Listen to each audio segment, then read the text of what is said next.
Share a short story with you this morning that kind of ties into what Josh will be talking about. You know, it's interesting this week. We have these roller coaster rides with Christ, and I just had one of the highest highs I think I've ever had. And I actually made a note in the journal. I wasn't everything that I'd been reading and thinking about. It was just, I knew it. It was just something that the light bulb came on. I had the eureka moment, and it was really absolutely amazing. And I went like, wow, this is the closest I think I've ever been to God. And I woke up this morning, probably the farthest away I've been in a long time. And a voice was in my head saying, Gary, you know, you're going overboard with this religion thing. You're overdoing it. You're spending too much time in it. You're not, you know, you're just doing it too much.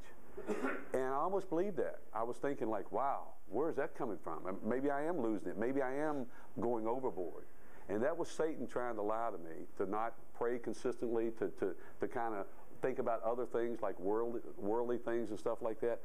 And I got to be honest with you, I shared with a few of my brothers this morning. I mean, I went from an absolute high yesterday to probably one of the lowest lows this morning.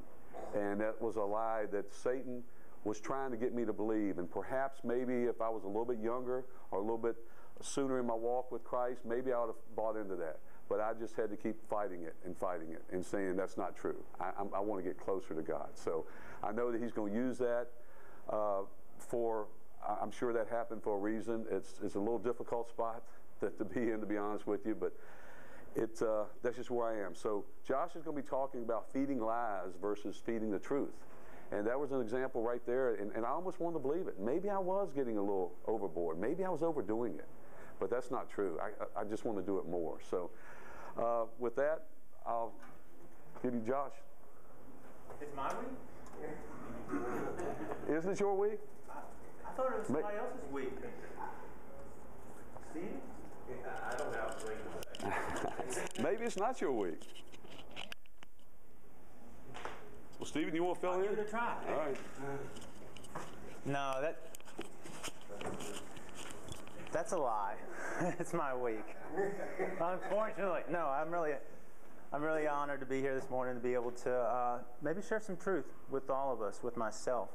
But Gary's story, it's very real, and you know, in our lives, it's really hard to come face to face with a bold-faced lie and just believe it. It's really hard for me to like stand here and go, Gary, your shirt is yellow, when he knows that his shirt is red, burgundy, whatever you want to call it, the tint. But if I were to start saying some stuff, like some deceptive stuff, and saying, you know, well, maybe you're colorblind, dude. Maybe something's wrong in your head. Maybe there's something weird because what I see is yellow. Now that starts to play a different game. And with Gary, that starts to make him wonder if there is something wrong with me. I wonder if there is. My shirt is yellow. I don't know if you've ever been there, but when you have the truth, yet you decide you're going to believe the lie. When you know there's something true, yet you're persuaded to believe a lie. And I think it happens to us a whole lot more than we really know. I know, I just tell you from my own personal experience, and I've gone through this several times, but my birthday's in February, and I was just tracking along, and maybe about 2 weeks before my birthday, I started having some thoughts. I started going through, you know, nobody really cares. Nobody's going to really get you anything. I mean, Josh, who do these people even know your birth date? You know, I started thinking like, you know, nobody's really there for you. Who really cares? You know, these thoughts, they were just kind of overwhelming me. And so I kind of like entertained them. I kind of let them just permeate and persuade me. And within 2 weeks of my birthday, it's kind of like this this weird cycle that I went through this year. A whole lot better, but we'll get to that.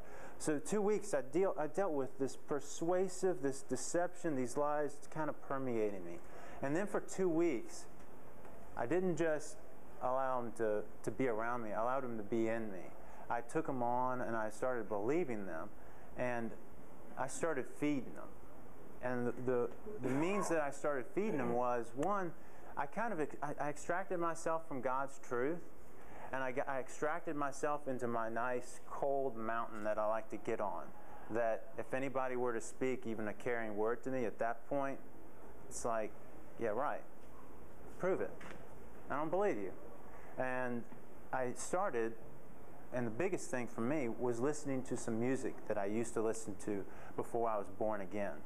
And I was just a very angry kid, and the music that I listened to reflected that. Like, it was all about, everything's pointless.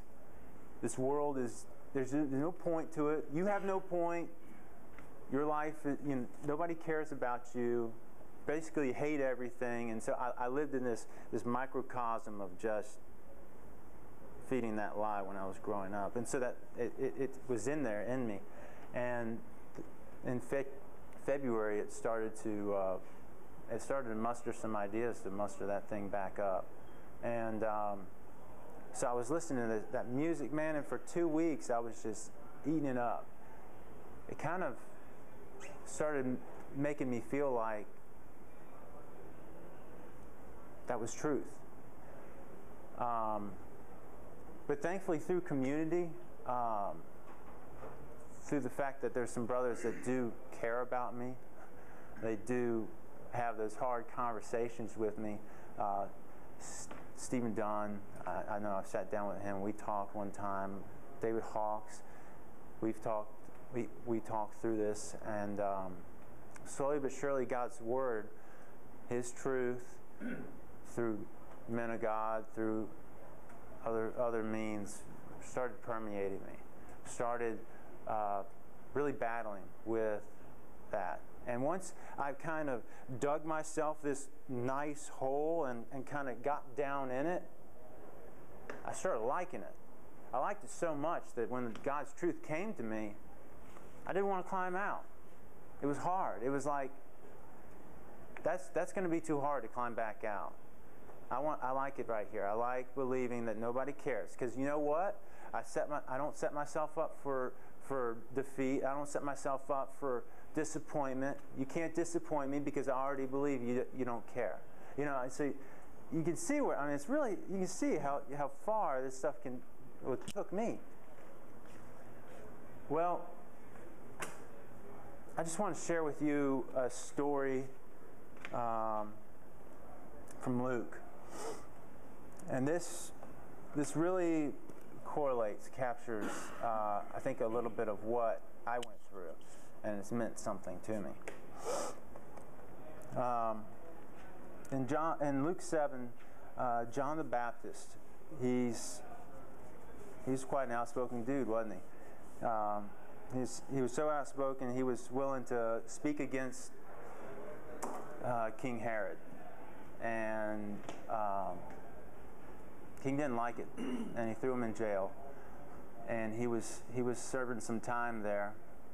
And it picks up where he spent some time in jail. And he's starting to look around. And he might even be starting to listen to the men around him that are in the cells around him, saying, "Where's your God? Where's your God? You're here in jail. You're here behind bars. What's going on?" And he's starting to look at this damp, dreary place, and he's starting to think back of, man, I really had it. It was really awesome out there. I had these disciples. I was paving the way for God, and now it's like he has no use for me. I'm just stuck here in this dingy cell. And he sends out his disciples.